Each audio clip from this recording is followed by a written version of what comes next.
Es un placer invitar a Facundo Farfalini, del frigorífico Gorina, quien nos comentará sobre los aspectos económicos y productivos en el aprovechamiento de media canal. Buenos días, mi nombre es Facundo Farfalini.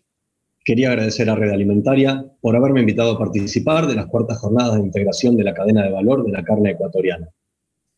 En la charla de hoy vamos a hablar de los aspectos económicos y productivos en el aprovechamiento de la media res o media canal. El objetivo es optimizar económicamente lo que obtenemos al procesar carne. Es un enunciado relativamente simple y seguramente todos estamos de acuerdo que es un objetivo deseable optimizar esto, pero hay restricciones multidimensionales que tenemos que analizar para llegar a un resultado que nos satisfaga.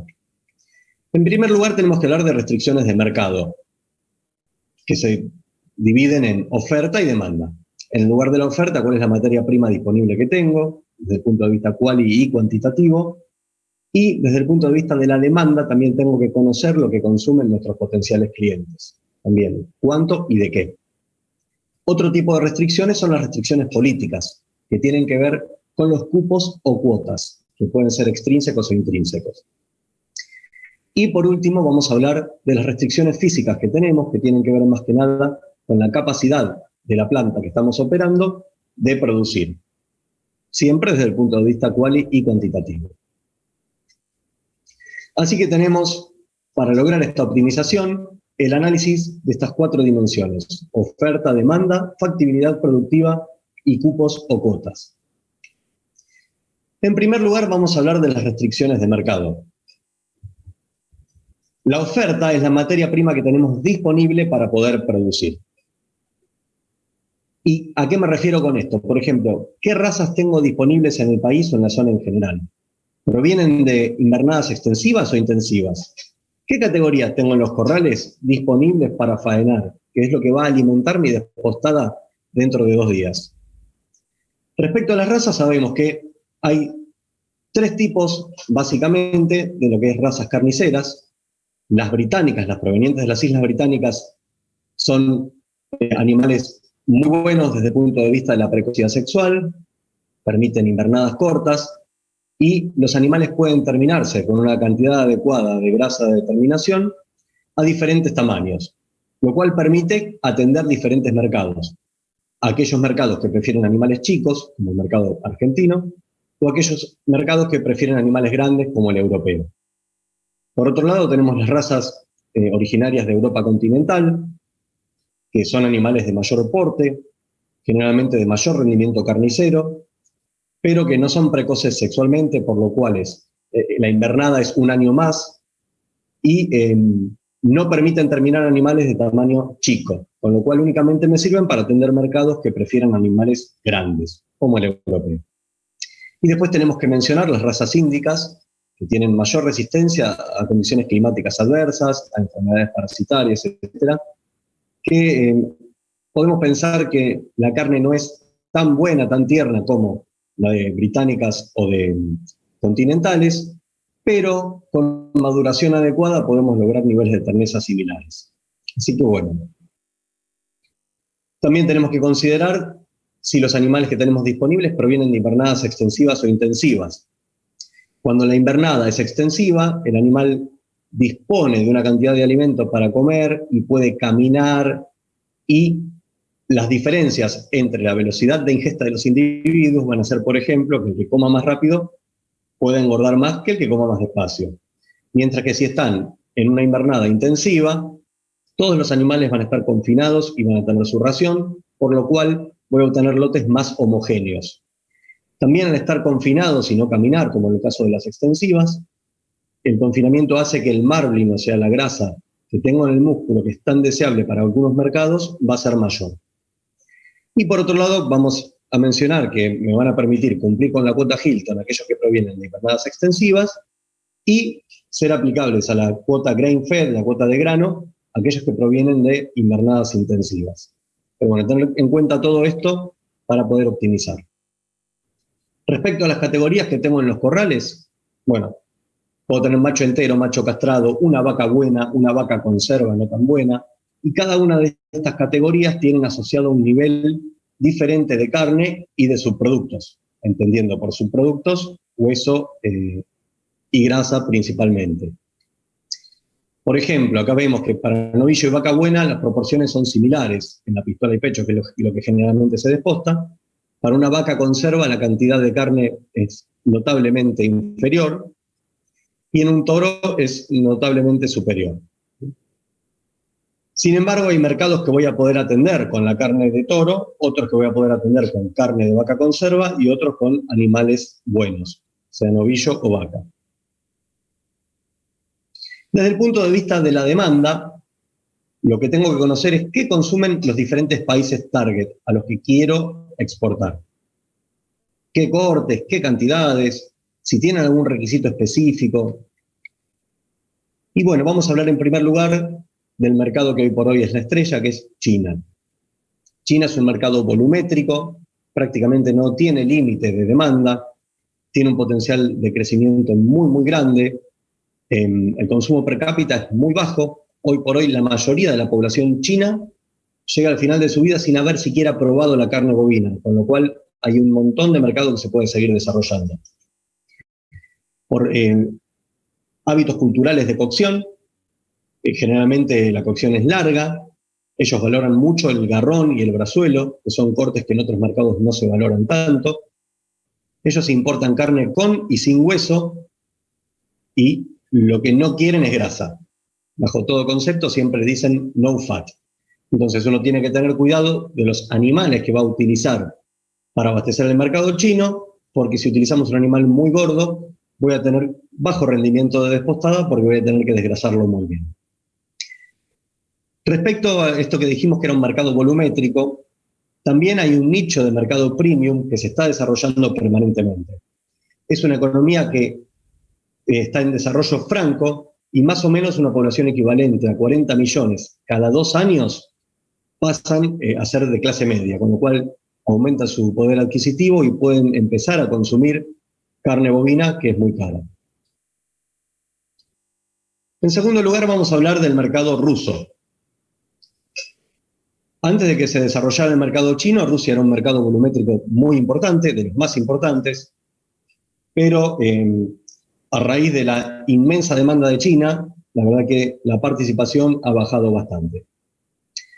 Los rusos, probablemente por cuestiones climáticas, tienen una demanda de cortes más grasos, con lo cual si tengo un animal gordo, es bueno aprovechar esto y voy a tener un buen rendimiento en despostada para alimentar este mercado.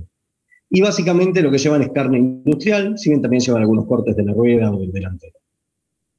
Acá podemos ver, en este gráfico, el crecimiento en los últimos años del mercado chino y el decrecimiento que tuvo el mercado ruso.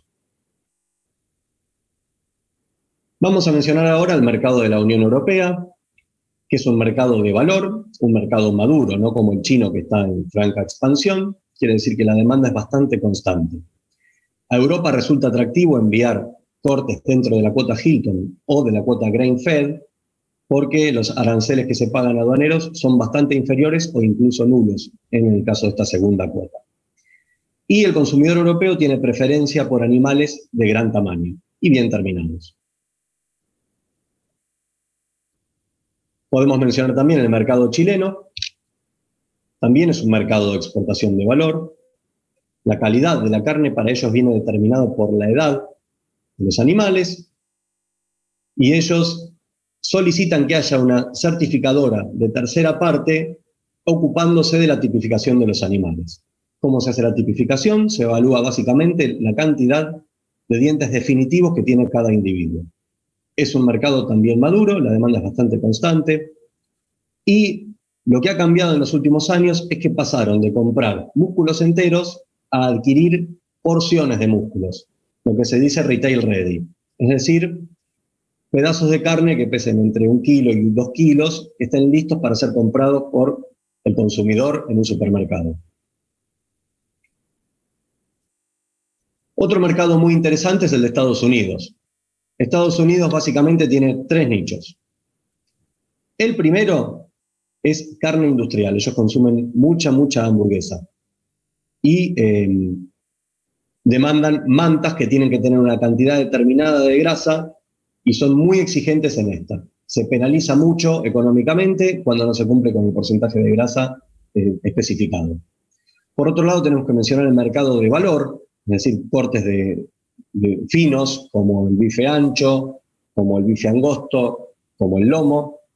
Y en este caso les gusta, de países como Argentina, el relato de que el animal come pasto, ¿no? De la invernada extensiva. Sin embargo, prefieren, por un tema de costumbre y por cómo ellos hacen las invernadas, un buen marbling, un marbling del grano.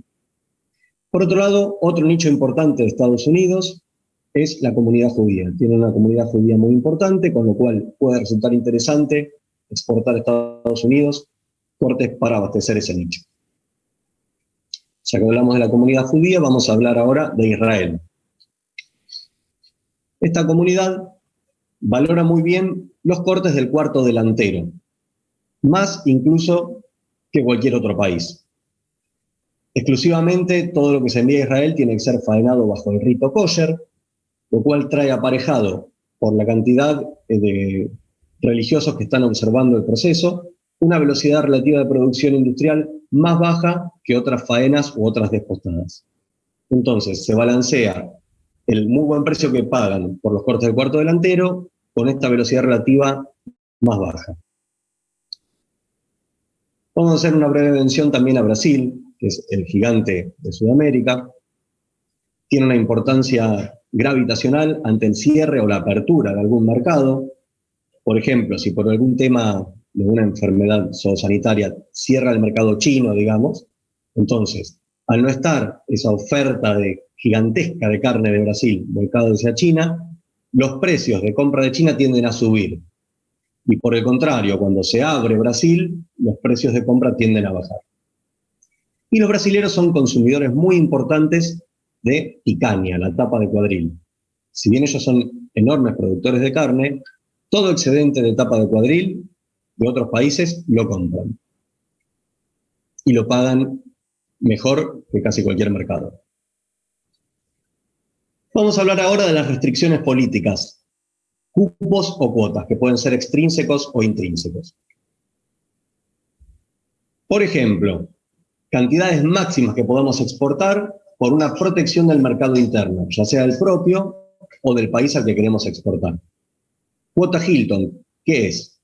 Es una cuota que otorgó Unión Europea, que es lo único que puede ingresar a la misma, pagando un arancel diferencial, inferior al estándar, para lo cual se fijó determinadas características que tienen que tener los animales y determinados cortes únicamente pueden acceder a esa cuota.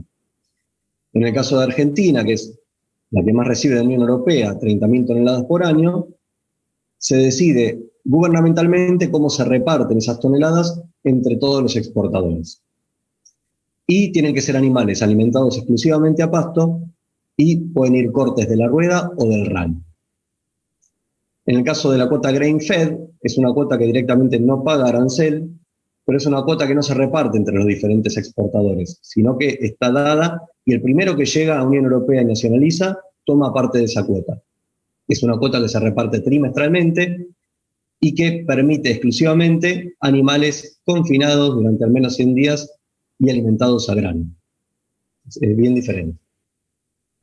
Por último, vamos a hablar de las restricciones físicas, que son las restricciones de producción de la planta que estamos operando. Restricciones que tienen que ser tanto quali como cuantitativas. ¿Por qué quali? Bueno, tenemos que tener habilitaciones sanitarias en nuestra planta que nos permitan diversificar nuestro negocio y acceder a la mayor cantidad de mercados posibles para poder siempre optimizar el resultado económico. Y por otro lado, tenemos que evaluar la disponibilidad de materia prima que tenemos y la utilización del tiempo productivo disponible. También tenemos que saber cuáles son los cuellos de botella de nuestra planta. Por ejemplo, en Argentina, por la forma en que se comercializaba la carne y que aún se sigue comercializando, la mayoría de los frigoríficos tienen como cuello de botella la despostada frente a la faena. La capacidad de faena siempre es superior, o generalmente es superior, porque una gran proporción de la carne se comercializa en forma de medias reses. Estas medias reses después llegan a carnicerías donde son trozadas. Sin embargo, si operamos sobre la despostada, que es el cuello de botella de la mayoría de las plantas y aumentamos la capacidad productiva, entonces tenemos un tubo que nos permite eliminar este cuello de botella y optimizar nuestra capacidad instalada. La mayoría de las veces vamos a encontrar que tenemos dos alternativas respecto a cuál es nuestro reactivo limitante. En primer lugar, puede darse el caso de que la materia prima no alcance a cubrir el tiempo productivo del que disponemos. En este caso, claramente la limitante es la materia prima. Y en otro caso puede darse que la materia prima sea suficiente para maximizar el tiempo disponible de utilización de la planta, en cuyo caso la limitante pasa a ser el tiempo. Y bueno, ¿qué pasa cuando el limitante es la materia prima? Para optimizar el resultado económico, yo lo que tengo que maximizar es el revenue o el ingreso en unidad monetaria por kilo. Es decir, los pocos kilos que tengo disponibles, tengo que hacer que me den la mayor cantidad de plata posible. ¿Cómo? Produzco el negocio que mejor integración obtenga. Por ejemplo, este cuadro está hecho para novillos, pero podemos hacerlo también para vaca conserva, para toro. Y acá lo que mostramos es la proporción de los diferentes cortes, de los diferentes cuartos en los que puede dividirse una media res, y aquí puedo colocar el precio al cual puedo vender en determinado negocio cada uno de estos cortes. Entonces obtengo la cantidad en unidad monetaria por kilo a la cual integré para determinado negocio la carne de esta categoría, por ejemplo, novillo. Entonces, aquel negocio que me dé el valor máximo en este valor, es el que tengo que producir cuando la materia prima sea mi limitante. ¿Qué pasa cuando la limitante no es la materia prima, sino el tiempo? En este caso, lo que tengo que maximizar es el revenue de unidad monetaria por unidad de tiempo. Es decir, tengo que optimizar la integración por unidad de tiempo. Si lo hiciera por unidad de peso, puedo llevar a resultados que no sean óptimos. Bueno, tanto en la faena como en la despostada, cada negocio tiene asociada una velocidad relativa en la cual puedo producir. Y esa velocidad se puede expresar en kilos por hora. Fijémonos en esta tablita. El negocio 1 tiene una velocidad de 100 animales por hora. Esta velocidad, contemplando un peso de media res de 125 kilos, me da 25.000 kilos por hora. Y supongamos que este negocio tiene una integración de $5 por kilo. El negocio 2 me permite una velocidad superior, pero la integración es de 3,78 dólares por kilo. Si miro la integración en unidad monetaria por unidad de peso, claramente el negocio 1 es mejor. ¿Sí? Es 5 comparado con 3,78. Pero si aplico el factor velocidad, es decir, multiplico kilos por hora por dólares sobre kilo, obtengo dólares por hora, y fíjense que el negocio 2 termina siendo mejor. Entonces, esto es lo que ocurre en el caso que mi limitante no sea la materia prima, sino el tiempo. Y eso es lo que tengo que optimizar. Volvemos a esto. Entonces es una matriz compleja, donde cada una de estas restricciones opera con las otras y se retroalimentan, y hay un montón de interrogantes que tengo que tener en cuenta para cumplir el objetivo. Muchísimas gracias. Agradezco nuevamente a Red Alimentaria y nos vemos pronto.